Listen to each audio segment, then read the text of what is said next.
저희 집사람 언니가 고향 선배 언니가 이제 여기 양주에 살고 있습니다. 어릴 때 친하게 지낸 고향 선배 언니라고 합니다. 서로 시집갈 적에 헤어져서 이제 그동안 오랫동안 머물렀다고 하는데 우연히 여기 양주 땅에서 만나게 되었습니다. 수십 년 만에 처녀였던 두 사람이 할머니들이 되어 만났습니다. 그런데 알고 보니까 이 선배 언니도 언니 남편도 암 환자였다고 합니다. 암에 걸렸어요. 선배 언니는 유방암 수술을 받았고 언니 남편은 피암 환자인데 말기가 되었습니다. 서울대병원에서도 이젠 암이 너무 커져서 이제 고치지 못한다. 그냥 집에 돌아가셔서 편안히 쉬다가 돌아가시라고 이제 그렇게 해서 병원에서도 이제 입원하지 못하고 돌아왔습니다. 사형 선고를 받은 것입니다. 이제 얼마 살지 못하신다고 합니다. 그래서 우리 부부가 돌아가시기 전에 복음을 전해야 되겠다 하고 언니 집에 같이 가서 이제 이 복음을 전했습니다. 제가 그린 이 만화 전도지로 복음을 전했어요. 이제는 돌아가실 때가 거의 다 되셔서 이제 말씀도 이제 하지를 못하십니다.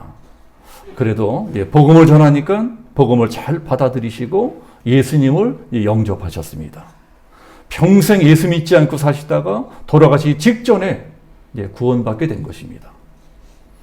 그 선배 언니 말고도 돌아가시기 전에 이제 구원받은 분들이 참 여러 분 많이 계십니다. 저희 작은 아버지도 평생을 교회도 모르고 예수도 믿지 않고 사셨습니다.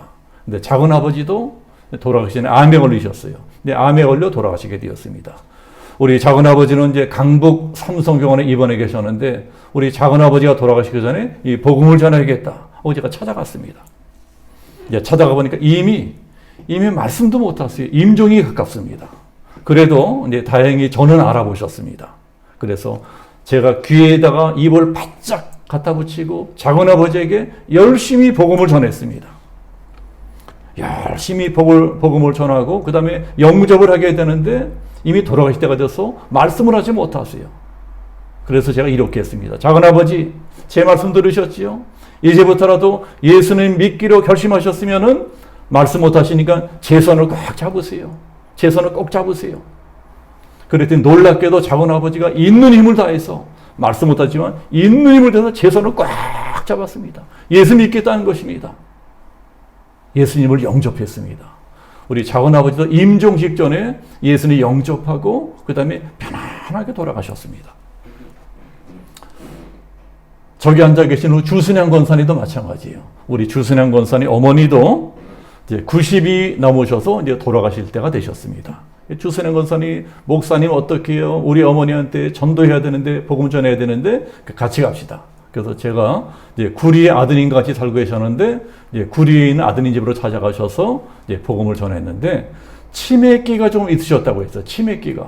치매가 있으면 복음 전하기 힘들잖아요. 그런데 하나님이 도와주셔서 그 집에 딱 들어가니까, 아니, 그 노인네가 정신이 반짝 들어온 거예요. 이때다. 제가 열심히 복음을 전했습니다. 열심히 복음을 전하니까, 아니, 90 넘으셔서 이제 돌아가실 때가 얼마 남지 노인네가 복음을 너무너무 잘 받아들인 거예요. 아멘. 너무너무 복음을 잘 받아들입니다. 아멘 하세요. 아멘. 그래서 너무너무 복음 잘 받아들이시고, 자, 예수 믿으시겠어요? 같이 결심 기도까지 따라 했습니다. 예수 믿겠다. 그리고 나 이제 천국 갈 수 있는 거냐고 너무너무 좋아하시면서, 그 모습 보고 제가 나왔습니다. 그렇게 우리 주순양 권사님 어머님도 임종 직전에 예수님 영접했어요. 구원받으셨어요. 그리고 다음 날 천국 가셨습니다. 네, 이렇게 이제 돌아가시기 직전에 예수 믿고 이제 천국 가는 분들이 계십니다. 제가 이제 이런 이야기들을 이제 말하면은 이렇게 말하는 사람들도 있더라고요. 그러면 구원받는 것 간단하네. 천국 가는 것 간단하네. 그러면 나도 죽기 직전에 예수 믿겠다. 나도 죽기 직전에 예수 믿으면 나도 구원받고 천국 갈 것 아니냐.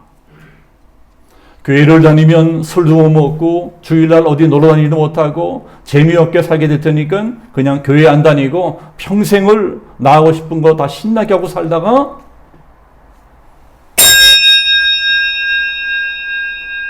죽기 직전에 예수 믿고 죄 용서받고 천국 가겠다는 것입니다. 좀 얌체 같죠? 네, 그런 사람들을 볼 때마다 사람들이 구원받는 것을 참 우습게 생각하는구나. 천국 가는 것을 우습게 생각하는구나 하는 생각이 들 때가 있습니다. 과연 구원받는다는 것이 그렇게 우스운 것일까요? 천국 간다는 것이 그렇게 쉬운 것일까요? 네, 물론 그런 분들도 계십니다. 제가 말씀드린 선배 언니 남편이라든가 또는 작은아버지라든가 또는 주순영 권사의 어머님 같은 분들은 돌아가시기 직전에 구원을 받으셨어요. 그런 구원을 부끄러운 구원이라고 합니다. 구원을 받기는 받았는데 하나님을 위해서 평생 한 것이 아무것도 없으니 부끄럽다. 그래서 부끄러운 구원이라고 합니다. 그래도 구원받는다는 것은 엄청난 일입니다. 우리 영혼이 저 끔찍한 유황불 지옥에 들어가지 않고 영생하는 낙원 천국으로 들어간다고 하는 것은 이건 어마어마한 일이에요. 엄청난 축복입니다. 그런데 그게 정말 그리 쉽고 간단한 일이냐? 자, 오늘은 종료주일입니다. 내일부터 고난주간이 시작됩니다. 그래서 오늘은 여호수아서를 한 주 쉬고 과연 구원받는다는 것이 무엇이냐? 과연 구원받을 만한 믿음이라는 것이 무엇이냐 하는 좀 본질적인 문제를 말씀드리려고 합니다. 오늘 성경에도 부끄러운 구원을 받은 사람이 나오죠. 자, 그 사람이 누굽니까? 예수님이 십자가에 못 박혀 죽으실 적에 오른편 십자가에 못 박혀 있던 강도입니다. 그 강도도 죽기 직전에 구원을 받았습니다. 오늘 성경은 교회에 안 다니는 사람들까지도 다 잘 알고 계시는 유명한 말씀입니다. 자, 우리 한번 오늘 성경을 한번 상상을 한번 해봅시다. 골고다 언덕 위에 3개의 십자가가 세워져 있습니다. 그리고 3명의 사형수가 십자가에 대롱대롱 못 박혀 있습니다. 한 복판에는 예수님이 매달려 있고 그 왼쪽과 오른쪽으로는 각각 2명의 행악자, 이 사람들은 강도래요. 강도들이 나란히 매달려 있습니다. 이 장면을 영화적으로 보면 아주 고도로 상징적인 장면입니다. 성경에 나오는 무수한 명장면들 중에 최고의 명장면이에요. 3개의 십자가가 세워진 골고다 언덕, 즉 갈보리 산은 무엇을 상징하느냐? 이 땅에 태어난 모든 세대를 상징합니다. 예수님의 십자가를 중심으로 왼쪽과 오른편으로 갈라지는 우리 인류의 역사를 상징합니다. 예수님의 십자가를 중심으로 왼편과 오른편으로 갈라지는 우리 모든 인생들을 상징합니다. 오늘 성경 39절을 보면 왼편 강도가 소리 지르는 것이 나옵니다. 네가 그리스도가 아니냐? 네가 진짜 구세주라면 어서 너와 우리를 구원해봐라. 이 왼편 강도도 예수가 그리스도, 즉 구세주라고 하는 소문을 들어서 알고는 있었던 모양입니다. 그런데 막상 지금 보니까 저나 나나 똑같이 빨가벗겨져 가지고 매달려 있어. 대롱대롱 매달려 있습니다. 그러니 무슨 놈의 구세주가 저 모양 저 꼴이냐? 야, 너 같은 게 무슨 놈의 구세주냐? 이러고 죽어가면서도 끝까지 예수님을 믿질 않습니다. 예수님을 욕하고 있는 거예요. 그러니까 이 왼편 강도는 어떤 사람을 상징하느냐? 끝까지 예수 믿지 않고 죽는 사람을 상징합니다. 끝까지 자기 고집대로 살다가 죽는 사람들을 상징합니다. 그러나 똑같은 시간, 똑같은 장소에 똑같은 모습으로 매달려 있는데도 오른편 강도는 다르게 나옵니다. 그렇게 말하는 왼편 강도를 꾸짖고 있습니다. 자, 40절을 보시면 하나는 그 사람을 꾸짖어 이르되 내가 동일한 정죄를 받고서도 하나님을 두려워하지 아니하느냐? 우리는 우리가 행한 일에 상당한 보응을 받은 것이니 이에 당연하거니와 이 사람의 행한 것은 옳지 않은 것이 없느니라. 자, 이 사람도 오른편 강도도 어디서 예수에 대한 소문을 듣기는 들었던 모양입니다. 듣기는 들었는데 믿지는 않았어요. 그러나 이 사람은 다행히 인생 마지막 순간에 극적으로 회심을 합니다. 자, 42절 보면 이르되 예수여 당신의 나라에 임하실 때 나를 기억하소서. 회심을 합니다. 자, 그런데 이 누가복음 말고 마태복음 27장을 보시면은 오늘 말씀하고는 조금 다르게 나옵니다. 마태복음에는 강도들이 둘 다 예수님을 욕하는 것으로 나와 있어요. 함께 못 박힌 강도들도 이와 같이 욕하더라. 두 사람이 다 예수님 욕했대요. 그러면 누가복음하고 마태복음하고 왜 다르게 나오느냐? 이 오른편 강도도 처음에는 왼편 강도하고 똑같이 예수님을 믿지 않았다는 것입니다. 그래서 같이 예수님을 욕하고 있었어요. 그러던 사람이 갑자기 바꿔집니다. 갑자기 바꿔져서 같이 욕하던 사람이 예수님을 구세주라고 부르고 있습니다. 왜 갑자기 변한 것일까요? 자, 그 답이 34절에 있습니다. 자, 34절을 보시면 이에 예수께서 이르시되 아버지 저들을 사하여 주옵소서 자기들이 하는 것을 알지 못함이니이다 하시더라. 이게 지금 뭐 하고 있는 겁니까? 네, 기도하고 있는 거예요. 누굴 위해 기도합니까? 자기를 잡아 죽이는 사람들을 위해서 기도하고 있습니다. 자기를 빨가벗기고 자기 옷을 제비 벗고 자기 손발에 꽝꽝 대못을 받고 자기를 향해서 침 뱉고 조롱하고 욕하고 있는 이 못된 인간들, 나쁜 놈들을 위해서 기도하고 있습니다. 자, 뭐라고 기도하고 있습니까? 아버지요, 저들을 용서해 주옵소서. 저 사람들이 지금 몰라서 저러고 있는 것이니까 그냥 불쌍히 여기시고 저들의 죄를 용서해 주옵소서. 이렇게 기도하고 있는 거예요. 그 모습을 보고 강도가 충격을 받습니다. 어떻게 사람이 저렇게 할 수 있다는 말이냐. 막 욕하고 이를 갈고 저주하고 이래도 시원찮은 판에 도리어 자기를 못 박아 죽이는 사람들을 용서해달라는 기도를 할 수 있다니 저 사람이 과연 누구냐. 도대체 저 사람이 누구에게 저런 기도를 할 수 있다는 말이냐.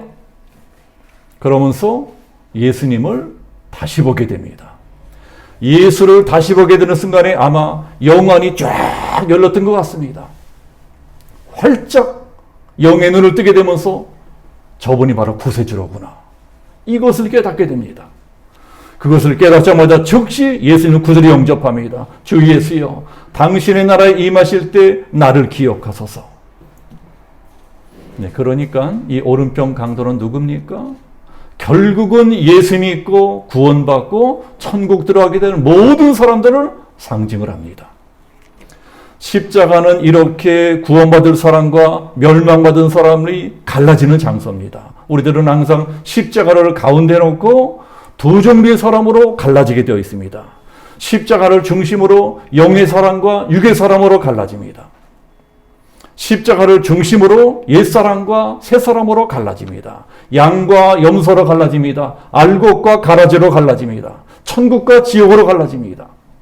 십자가를 중심으로 인류의 역사도 갈라집니다. BC와 AD로 갈라져요. 우리들은 서기 2021년도 살고 있습니다. 예수님이 태어나신 지 2021년 되었다는 거예요. 십자가를 중심으로 주전과 주후로 갈라집니다. 이렇게 천국은 그리고 지옥은 이 돈으로 갈라지는 것도 아니고 학벌로 갈라지는 것도 아니고 백으로 갈라지는 것도 아니고 능력으로 갈라지는 것도 아니고 오직 예수님의 십자가로 갈라지는 것입니다.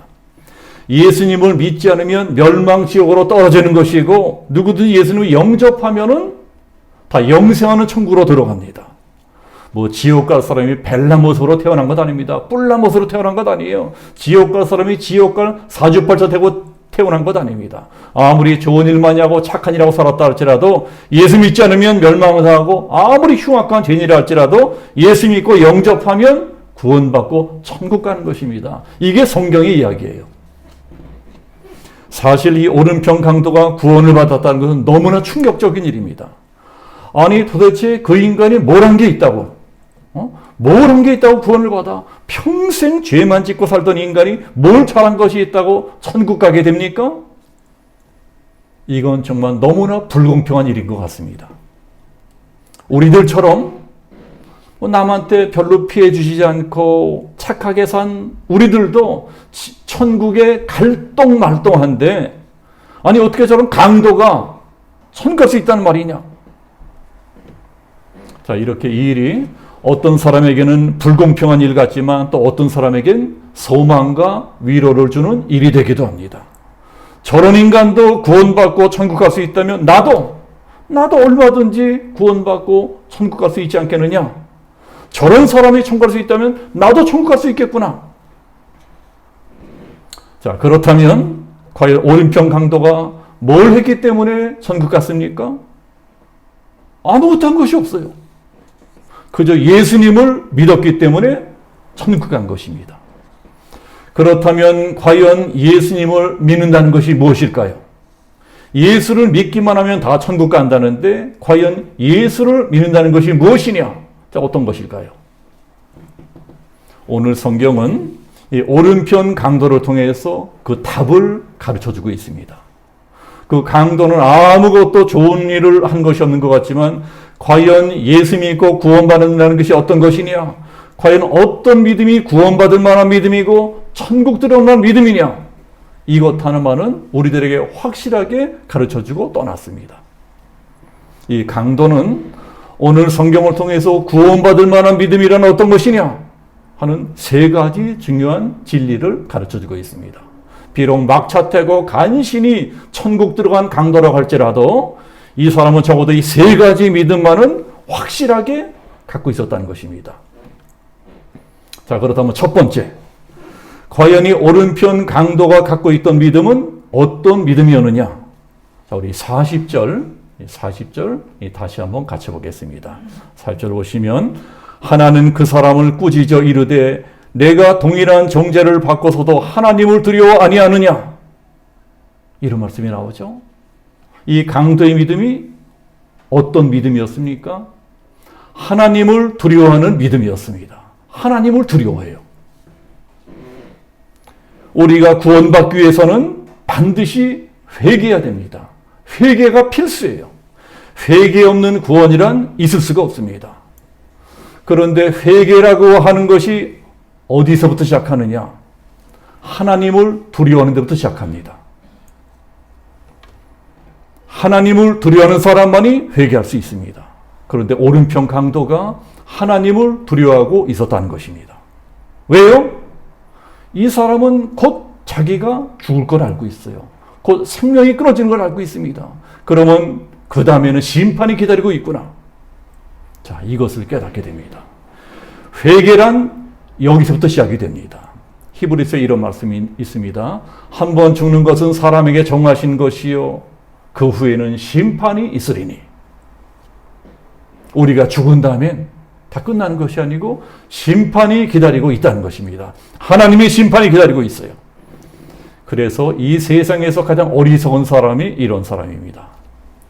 죽으면 다 끝이지 그 다음에 내가 할 게 뭐냐. 왼편 강도가 그런 사람이었습니다. 숨이 끊어지면서도 끝까지 그걸 믿지 않습니다.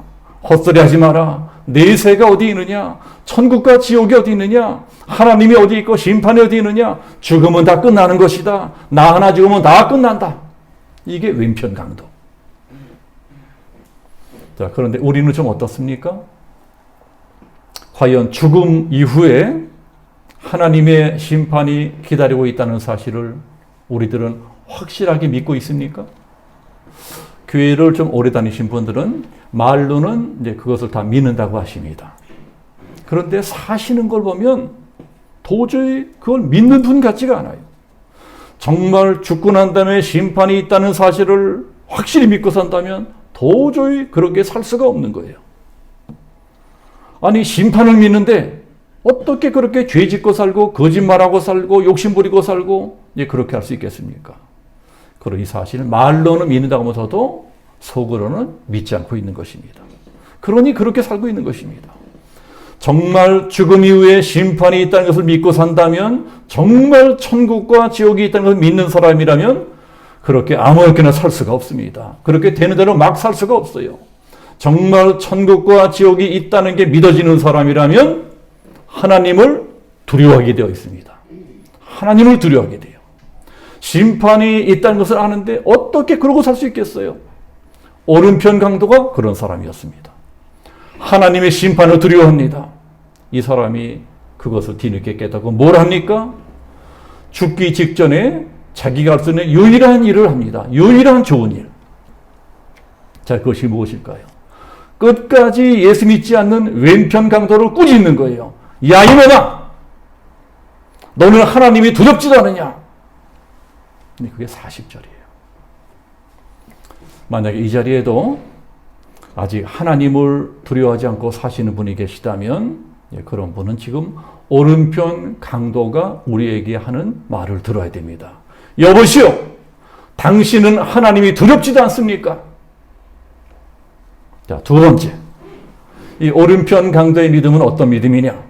자, 41절을 보시면 오른편 강도가 이렇게 말하는 것이 나옵니다.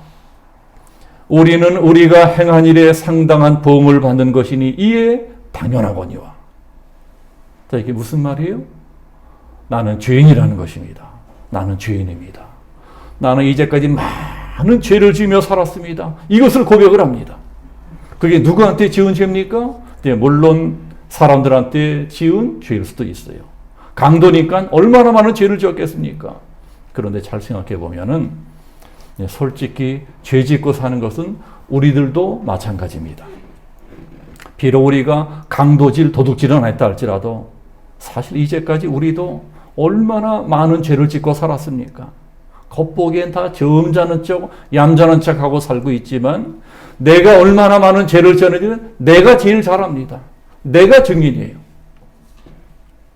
그러나 이 강도가 말하는 죄는 그런 죄만 있는 것이 아닙니다. 이 사람이 지은 죄라고 하는 것은 사람에게만 지은 죄가 아니고 하나님께 지은 죄도 뜻하는 것입니다. 나는 하나님께 죄를 지었습니다. 자, 이런 이야기를 누가 했습니까? 탕자가 있어요.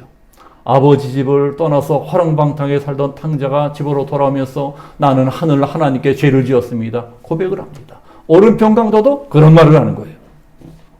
죄 중에 하나님께 지은 죄가 제일 무서운 죄입니다. 우리들 이 자리에 다 나는 아무 죄 짓지 않은 것처럼 점잖게 얌전하게 앉아있지만 하나님은 불꽃 같은 눈동자로 우리들을 다 꿰뚫어보고 계십니다. 하나님은 우리들의 모든 것을 다 알고 계세요. 자, 이것을 깨달은 사람은 절대로 나는 억울하다고 말할 수가 없습니다. 유난히 억울하다고 원망 불평하는 분들이 있습니다. 유난히 억울하다고 세상을 원망하고 부모를 원망하고 남편을 원망하고 아내를 원망하고 나중에는 자식들까지 원망하는 분들이 계세요. 내가 왜 고생하고 살아야 되나? 내가 남들보다 뭐 그렇게 잘못한 것이 있다고 왜 이러고 살아야 되나? 자, 그런 분들은 아직 내가 지은 죄를 깨닫지 못해서 그렇습니다. 그러나 이 오른편 강도는 어떻게 하고 있습니까? 내가 이렇게 된 건 당연한 일이다. 나는 이 고생을 하고 죽어도 싸다. 나는 죽어 마땅한 죄인이라는 것입니다. 자기 죄를 회개하고 있어요. 여러분, 이것이 바로 구원받을 믿음이라고 하는 것입니다. 자, 세 번째. 자, 41절 끝에 보면 강도가 또 뭐라고 말하고 있습니까?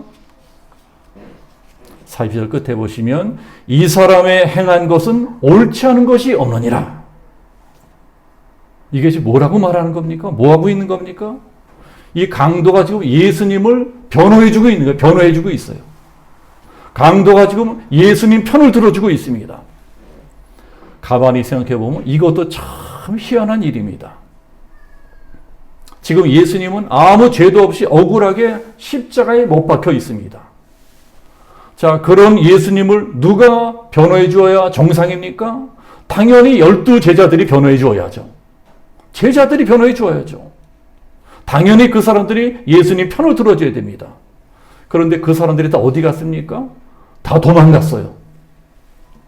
그렇다면 다른 사람들이라도 나서서 예수님을 변호해 줘야 됩니다. 그때 당시 예수님 때문에 덕본 사람이 얼마나 많았겠습니까? 예수님 때문에 중풍병이 났고, 예수님 때문에 눈 뜨고, 예수님 때문에 귀신이 쫓겨나고, 예수님이 다시 살아나고, 예수님 때문에 복받은 사람들이 이스라엘 땅에 우글우글했습니다.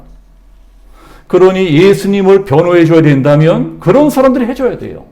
그것이 인간의 도리입니다. 예수님 때문에 병 낫고, 예수님 때문에 눈 뜨고, 예수님 때문에 다시 살아난 나사 같은 사람이 팔 걷어붙이고 이분은 죄가 없다. 이분이 하신 일 중에는 옳지 않은 일이 없다. 이렇게 목숨 걸고 예수님 변호해 줘야 됩니다. 근데 그 사람들이 다 어디 갔습니까? 죽을까 봐 무서워서 예수님 근처에는 얼씬도 안 합니다. 진짜 의리 없는 사람들입니다. 그런데 그런 예수님은 누가 변호해주고 누가 예수님 편을 들어주고 있습니까? 바로 이 강도가 그러고 있어요. 오른편 강도가 그러고 있습니다. 오른편 강도가 유일하게 예수님을 변호해주고 있습니다. 로마서에 이런 말씀이 있습니다. 사람이 마음으로 믿어 의에 이르고 입으로 시인하여 구원에 이르느니라. 우리가 어떻게 할 적에 구원을 받는다고요? 입술로 시인할 적에 구원을 받게 된대요. 예수 믿겠습니다. 입으로 시인할 적에. 그러나 이렇게 평안할 적에는 그것은 아무것도 아닙니다. 이렇게 평안할 적에는 그까짓 것 그렇게 어렵겠어요. 평안할 적에는 누구나 다 예수 믿는다고 말할 수 있습니다. 그러나 만약에 예수 믿는 것 때문에 손해보고 예수 믿는 것 때문에 고난받고 예수 믿는 것 때문에 목숨까지 버려야 된다면 그때는 정말 아무나 그렇게 할 수가 없습니다. 아무나 다 시인할 수가 없어요. 그래서 베드로까지 도망간 것입니다. 그런데 오늘 성경을 보면 오른편 강도가 혼자 예수님을 시인하고 있습니다. 자기도 막 살이 찢기고 피가 나고 막 고통스러운 중에서도 모두가 비웃고 침뱉고 욕하고 그러고 예수님을 자기 혼자 시인하고 자기 혼자 고백하고 있어요. 42절 보면 이르되 예수여 당신의 나라에 임하실 때에 나를 기억하소서. 내 믿음이 어떤 믿음인지는 우리들이 평안할 적에는 사실 잘 모릅니다. 내 믿음이 얼마나 큰 믿음인지는 평안할 적에는 잘 알 수가 없어요. 자, 그것은 살다가 어떤 위기를 만났을 적에 그때 알 수가 있습니다. 평안할 적에는 잘 믿는 분인 줄 알았었는데 코로나가 터지니까 그 본전이 다 드러나는 분들이 계십니다. 코로나가 터지니까 어떤 믿음인지 다 드러나게 되는 것입니다. 잘 믿는 것 같이 보이던 사람이었는데 부도가 나거나 실직을 당하니까 또는 병이 걸리니까 어려운 일을 만나니까 예수 믿는 게 다 무슨 소용이냐, 다 필요 없다 하고 믿음을 버리는 분들이 있습니다. 평생 예수 잘 믿는 장로님이었는데 그분이 갑자기 말기암에 걸렸대요. 암에 걸려 죽게 되었다고 합니다. 그러니까 예수가 있다면 어떻게 나한테 이렇게 할 수가 있느냐, 예수 개뼈 없다고 내가 안 믿는다 이러고 돌아가셨대요. 마지막 순간에 믿음을 버린 것입니다. 그런데 지금 이 오른편 강도는 어떻게 하고 있나요? 지금은 정말 최악입니다. 최악의 상황이에요. 그럼에도 불구하고 이 사람은 끝까지 예수를 믿고 있습니다. 이르되 예수여 당신의 나라에 임하실 때 나를 기억하소서. 예수님이 큰 능력을 나타내시고 막 기적을 일으키시고 막 죽은 사람을 살려내시고 그래서 사람들이 이야 굉장하다 대단하다 이러면서 구름처럼 따라다니고 이럴 적에는 당신은 구세주입니다. 당신은 메시아입니다. 이런 고백은요 아무나 다 할 수 있어요. 누구나 할 수 있습니다. 그러나 지금은 저나 예수나 똑같이 빨가벗겨가지고 쪽팔리게 대롱대롱 매달려 있습니다. 이 얼마나 무능하고 쪽팔리는 모습입니까? 그런 사람에게 당신은 구세주이십니다. 당신은 천국의 주인이십니다. 이런 고백을 한다는 것은 아무나 할 수 없습니다. 만약 우리 같으면 그렇게 할 수 있겠어요? 지금 온 세상이 예수님을 십자가에 매달아 놓고 침뱉고 욕하고 조롱하고 돌 던지고 있습니다. 이런 기가 막힌 처참한 상황 가운데서도 오로지 딱 한 사람, 오른편 강도 한 사람만이 열심히 예수님 편을 들어주고 있습니다. 혼자 열심히 예수님 변호해주고 있어요. 지금도 2000년 전에 갈보리 산에서와 마찬가지로 온 세상이 다 교회를 조주하고 있습니다. 지금 그런 시대가 되었어요. 온 세상이 다 교회를 욕하고 기독교를 조주하고 있습니다. 기독교가 아니고 개독교가 되었습니다. 그동안 코로나 때문에 어떤 일이 벌어졌는지 우리들이 잘 알고 있어요.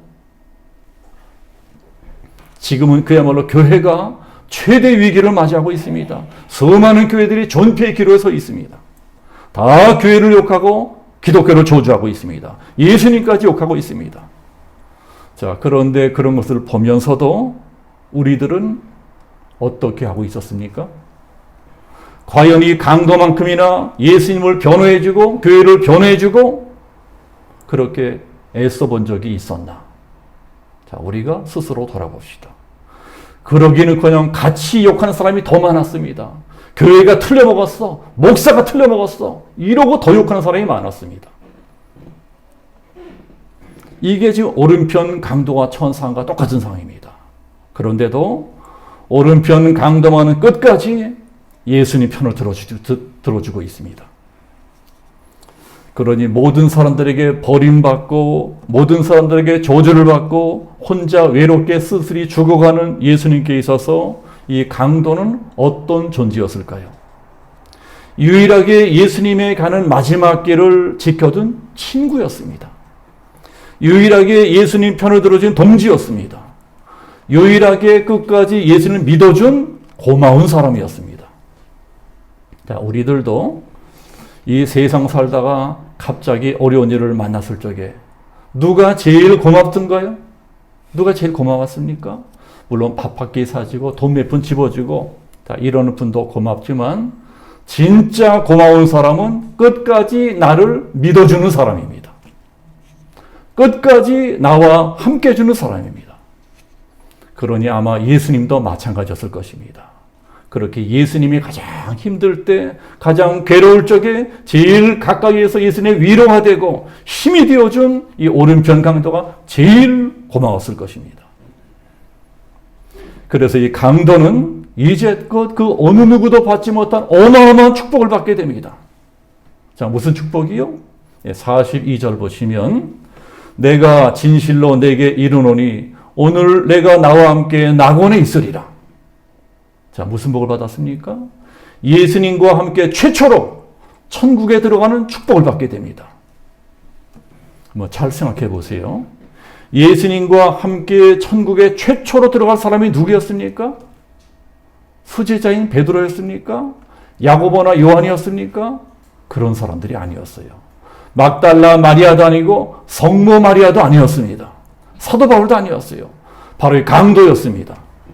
이 오른편 강도야말로 예수님의 이 세상 마지막 동반자였고 또 같이 천국에 들어간 최초의 동반자였습니다. 그러니 이게 얼마나 놀라운 축복입니까? 우리들은 흔히 죽기 직전에 구원받은 이 사람, 오른편 강도를 우습게 여기는 경향이 있습니다. 참 재수 좋게 구원받았다. 그러나 그것은 부끄러운 구원이다. 그렇지만 성경을 자세히 보면은 반드시 그런 것만도 아니라는 것을 알 수가 있습니다.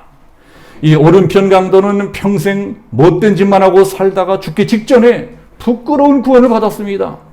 그럴지라도 그 믿음만은 절대로 부끄러운 믿음이 아니었습니다. 오히려 우리가 본받아야 될 진정한 믿음이었어요.